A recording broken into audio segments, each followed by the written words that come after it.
The expanded irrigation program of the National Irrigation Board was started in 2011 and it is the engine behind NIB's irrigation development and expansion.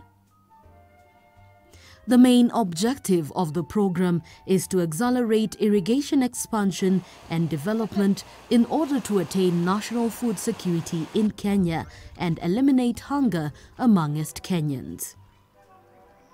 This will be achieved by accelerating coverage of the 1.7 million acres of the irrigation potential land in Kenya, thereby improving livelihoods and make Kenya a net exporter of food. And in the end will enhance income levels of the farmers, therefore raising living standards in the targeted areas. Now the aim of this program was to, first of all, to rehabilitate the existing projects. There were many projects that had gone down, the production was very low. So one thing was rehabilitate them, expand them, and modernize them. Most of them were old, the crude methods of irrigation. So basically, we started by rehabilitating and where possible expanding and identifying new areas. And the expanded irrigation program, for the last 3 years, we have covered over 120 projects, both big and large. And we are in many areas of this country. We are in almost every county, even in Nairobi. Nairobi, basically, we are targeting the greenhouses because of the shortage of area. Presently, a total of 121 projects have been established, targeting to increase area under irrigation by 636,912 acres. The projects are at different stages of implementation, and one of them is the Isinet irrigation scheme in Loitoktok. Isinet irrigation project is in Mbirikani division of Loitoktok sub-county in Kajiado County. The scheme was started way back in 1960s. During that time, the purpose of the scheme was not purely for farming. It was for provision of water to domestic animals in this particular area. Since we know that the Maasais are livestock rearers, during that time, they were keeping a lot of animals. So the essence of putting up the lining or the canal was basically to provide water to Lake Sinyaru. Sinyaru is about 7 to 8 kilometers from here. Mtaro hii ilianziwa 1975. Ilianziwa tu na wenyeji wa hapa, na lengo lao kuanzia hii mtaro walikuwa na malengo ya kufanya mifugo ipate maji. Hapo awali hakukuwa wanajua mambo ya kilimo. Lengo lao ilikuwa tu wanyama, ng'ombe zao, mbuzi zao wapate maji na pia wao pia wapate ya kutumia. Walipokuwa wakiendelea, walikuja baada ya 2009 wakati ile the long drought. Mifugo yao, maana hawa watu hapa walikuwa wanategemea ng'ombe. Walipopata hiyo shida ya hiyo kirangasi, ng'ombe yote ikaisha. Kidogo kama 1990 maji ikaisha. Karibu sisi tuhame kabisa kuacha hii makao kwa sababu ya ukosefu ya maji. Tulikuwa tumeteseka sana. Maji ya kuchota hata ya kutumia ilikuwa ni shida. Mtungi mmoja hapa ni shilingi 30. Maji kutoka seneti. Kama una pesa au kunyi maji. Kama una pesa au tafua. Sina nguvu ya kufuata maji. Maji unafuata usiku na mchana au pati. Na fimbo. Unakuta watu tunapigana bure na ni maji imekuwa shida. Pia wanyama wa pori walikuwa wanapatana shida na wakulima. Now in 1980,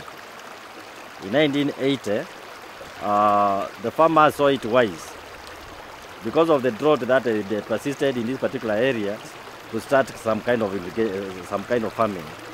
Now during that particular time, there was also some immigrants from Taita Taveta. There were immigrants from Tanzania, our neighboring country. So when they came here, they saw it wise to start some farming activities. Naitwa Daniel Okumu. Mimi ni Mjaluo kutoka sehemu za South Nyanza. Nimekuja hapa kitu kama 10 years past. Nikikuja kujitafutia maisha. Due to the improved infrastructure by NIB, there have been achievements. We started infrastructure development in 2011. In this particular development, our sole purpose was to ensure that water losses is as minimal as possible. Again, we also wanted to find out how can we have water management issues and how can we put irrigation scheduling such that we have sufficient water for the farmers and also we can have some water for their livestock. Tumepata faida mingi, maana hata karo ya watoto wetu ya shule tumepata kwa sababu tumepata kilimo. Pia tumepata kuishi kawaida vile tulikuwa tunaishi wakati ya mbele. Sasa tunashukuru sana kwa sababu hatuna shida ya maji. Hata ukiangalia hii nyanya ni nzuri kwa sababu haikosi maji. Aiwe, nashukuru Mungu. Sasa tumekuwa wamama, naona vile niko msafi. Sina shida ya maji saa hii. Hii mtaro ilipokuja na kuambia tumekuwa wazungu. As of today, the scheme is run and managed by the scheme committee. We have now started what we call capacity building of the farmers. We have trained the farmers. They have their bylaws in which they are guiding them. And they also have their management committees, and they have water collection fees for maintenance of the system, of the infrastructure. Isinet Kalesirwa Irrigation Scheme Self-Help Group wanachama 800. Na kila mwanachama alipatiwa eka 2. Na hapo mbeleni ilikuwa ukijumulisha kila member ni eka 2, hapo unapata kuna ekari 1600. What is projected for the future of the project? Tutatafuta njia nyingine, mbinu ya kuwekewa pads ama masilanga. Hiyo ndio ingekuwa fadhali kwa sababu tutapata maji kwa wingi. Hata tunaona hiyo maji vile tutakuja kuweka ya mvua tutatumia pia, hata mashamba itaongezeka. Our Vision 2030 Expanded National Irrigation Program has approved the construction of 3 water pans or flood control collection chambers. The works are supposed to start any time from now. And with that case, we hope by the end of next year, we are going to have sufficient water, which we can add to the flows in the canals. And then we also have enough for the flows to the Lake Sinyaro, as I said before. A few kilometers from Isinet, you find the Ntarara Irrigation Scheme. Ntarara Irrigation Scheme is situated in Central Division of Loitoktok Sub-County. And the project started way back in 1920s. Actually, during that time is when some Maasais who were farming here mooted the idea of irrigating their farms. But it was never taken very seriously during that time until around 1986, when the founder of this particular project, Yikai Surupe, is the one who initiated the farming in this particular place. But he incorporated some other people, and therefore they formed an organization which was led by a person by the name Mutuku Kasemei. During that time, there was no problem with irrigation. There was plenty of water. People used to get some water, but population increased. And when it increased, now they had to take into consideration how they are going to cover all the people who were farming during that particular time. In 2010, they approached the National Irrigation Board through the district irrigation office to fund the infrastructure development. And therefore in 2012, we started the issue of improving the infrastructures which were put into place. Remember, initially, the yield had intakes, and therefore water losses along the main canals was too high. The seepages were high. On the way, people used to just get water, divert water from the main canal, just haphazardly. There was no control. 2010-12 hapo ndio NIB walikuja wakatujengea mtaro. Tupata faida kubwa sana kwa sababu maji inakimbia kwa muda mfupi. Kulingana ile kipindi ile nyingine maji imeongezeka, hakuna maji inapotea. Sasa sisi kama wakulima tunafurahia sana. Sasa hivi hatutumii maji wakati mvua inanyesha, sababu kuna wakati mvua inanyesha na hatuhitaji kutumia maji. Maji yetu huwa tunatupa mtoni. Ikifika Januari mwezi wa kwanza kuendelea mpaka mwezi wa 10 ndio tunahitaji maji kama hii sasa. Hii maji tunaendelea naye, naotesha naye kitunguu, tunaotesha mboga na mahindi pia na karoti na piasi. Kwa hivyo hii maji iko na faida kubwa sana.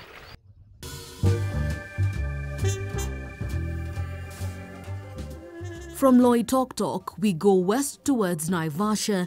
Here we find the Ihindu Irrigation Project. The project is located about 90 kilometers east of Nakuru town and about 20 kilometers east of Naivasha town. The Nakuru-Naivasha-Nairobi highway via Kinungi traverses the project area passing through Ihindu Market Center. Ihindu Irrigation Project started financial year 2011-2012. Kuna wakati mvua inakosa kabisa, hata tukamaliza mwaka au miaka miwili bila mvua. Kwa hivyo ukiangalia area hii waweza kuona kama hakuhitaji maji, lakini kuna hitaji maji sana kwa sababu hii area imekuwa ni kama ni arid kidogo. This initially was a settlement area for Mzungu, who was here and he was doing dairy farming. So when the Mzungu left, that's in the 60s, these people came in and subdivided this land to individuals. So that conservation aspect was ignored. So these dams were all seated up and they could not no longer be used. So what we have done now within the intervention, we have rehabilitated these dams and we have ensured that the community is well trained and in a position to actually sustainably manage this scheme on their own.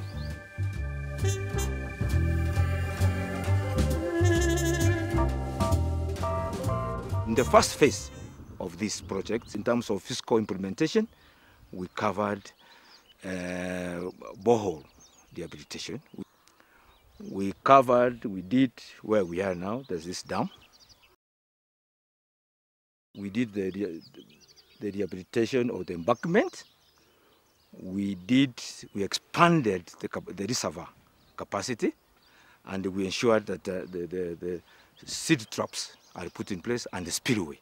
And now we have water stored here, which can be distributed to the farms for our community members to utilize for domestic and also irrigation.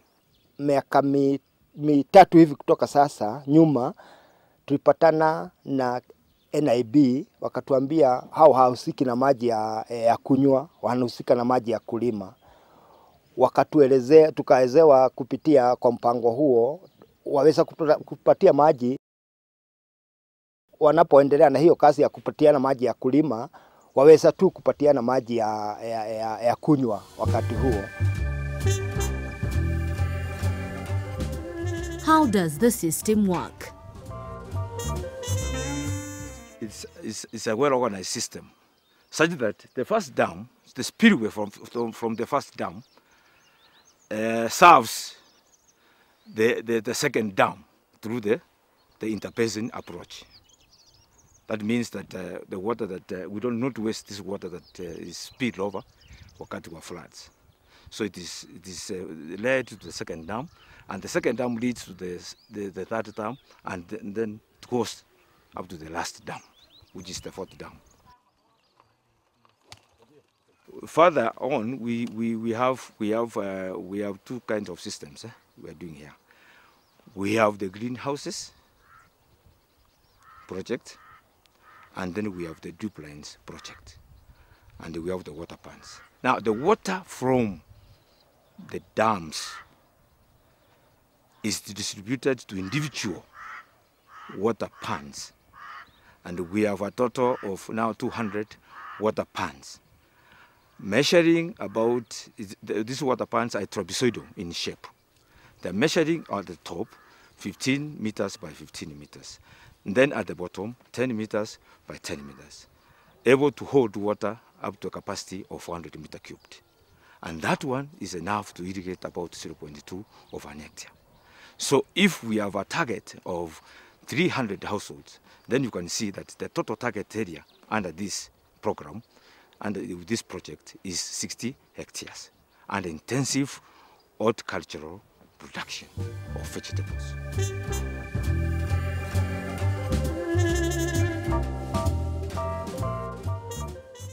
Damu yangu haikuwa na maji, lakini wakati ilijaa maji niliweza kupanda spinach, tena nilipanda hii kitu inaitwa beetroot, na hiyo kitu imenisaidia sana, maana kama beetroot imesimwa na kilo, na ukiuza kilo moja kama shilingi 20, ukiwa na kilo 100 uko na 2,000. Kwa hivyo kwangu niseme nimeona mabadiliko kwa kupata hiyo pesa, kwa ajili imeniwezesha kulima kwa hali ya juu. Kama ninaweza kulima viazi kama nusu moja kwa kupata zile pesa na kununua fertilizer na kupiga dawa, na ikawa na matokeo zaidi kuliko mbeleni. Tukikusa hii mimea, wakulima wamenunuliwa na huu mradi sana, kwa sababu hata ukiingia kwa area hii yetu trading center, unakuta kuna soko ambayo watu wa Nairobi watu wanapeleka hii spinach Mombasa, wanapeleka Nairobi, wanapeleka Kisumu. Kwa hivyo kuna soko ya kila siku ambayo inainua maisha ya mwananchi wa kawaida kila wakati. Nimeanza kulima hivi karibuni. Zamani hii vitunguu mmeziona kwa shamba ilikuwa ikikua kwa karibu mwaka mzima. Na vile hii tumetumia hii mradi inatumia kiasi ya miezi 3 ikawa tayari.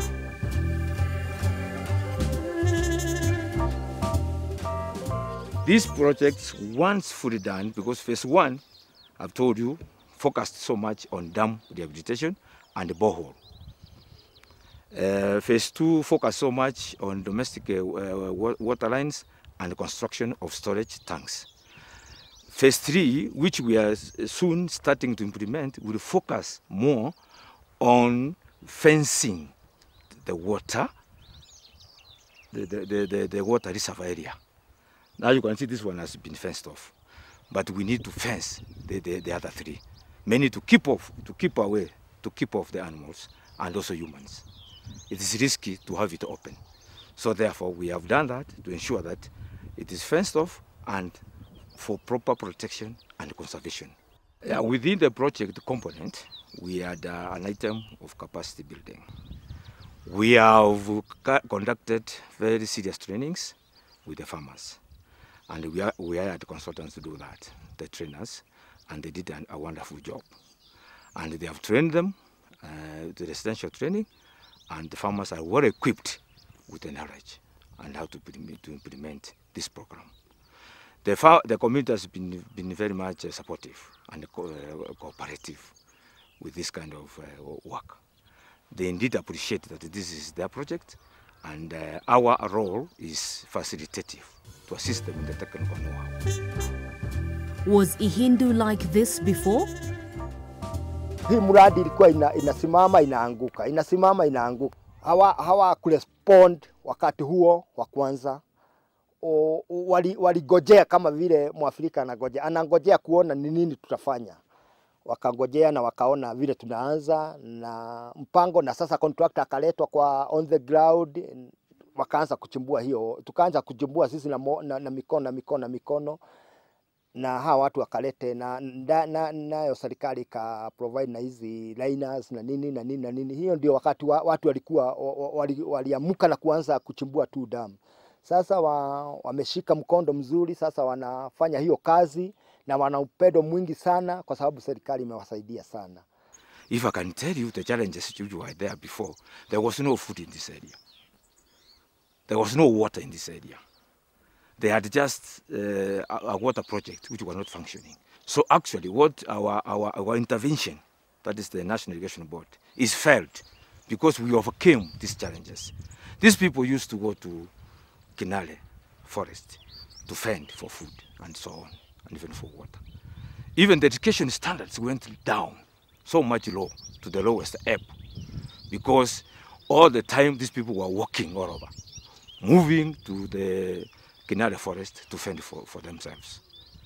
Now, with the advent and intervention of this program, it brought these people together. The Myra Mukemo irrigation scheme is also part of the expanded irrigation program. The scheme is a cluster which comprises of a drainage scheme and irrigation scheme. This scheme is in Nambale sub-county, Busia County, 25 kilometers from Busia town, off Busia Mumias Road, and is a cluster composed of 2 schemes 5 to 7 kilometers apart, with a total area of 100 hectares, 250 acres. They are Myra Mukemo, 112 acres, and Seikunya, 138 acres. In totality, we are having around 4 kilometers of canals, and they are lined. So the farmers are doing the excavation of the feeder canals into their farms, as well as the infield drainage system. That is the work of the farmers. But the major infrastructure was done by the funds from our normal funding from the government, and also what we got from National Irrigation Board. Out of the 45 hectares, or 112 acres under irrigation, the farmers have only planted around 15 acres. And it's not really continuous, but they are just in plots. But when you put together, it amounts to around 15 acres. Yaani kilimo ya hapa ilikuwa chini sana, lakini vile walileta hii mradi, mahali tulikuwa tunapata kama shilingi 10,000 kwa saa hii huwa tunapata kama shilingi 40,000. Kuna wale wenye wanapanda mchele na wanapanda mboga na inawasaidia. Kama mimi nilikuwa nimeshindwa namna vile nitapeleka mtoto wangu shuleni, lakini nilima mchele mahali kidogo tu, lakini wakati nilima nimeona imenipatia manufaa. Hata nikaweza kuuza hiyo mchele kwa shule, nilipeleka tu kwa shule mchele na mtoto akakubaliwa kusoma. Juu huko natumia stream ambayo ni protected, na chini natumia hii yawia. Yawia vile mmeiona ni sukuma, ya juu mimi natumia mchele. Lakini hii miaka yote 5 tukiwa tumeanza kutumia maji, mimi kwa mradi naweza kusema ni mimi peke yangu ndio nimetumia zaidi. Maana wakati ilianza tu na mimi nikaanza kutumia maji. Manufaa yake yenye nimenipeana, nimeweza kusomesha watoto 5.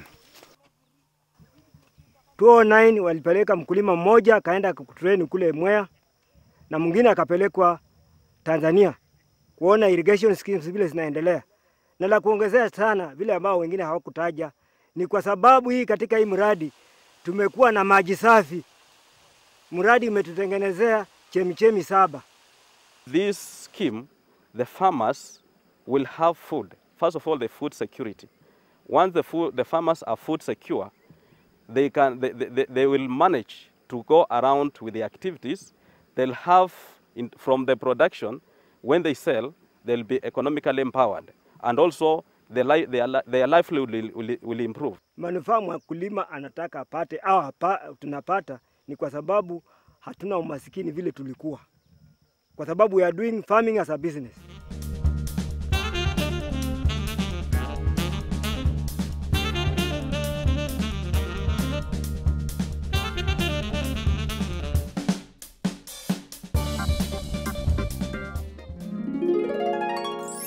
AIC. Watch more agricultural documentaries at www.youtube.com/AIRC video unit.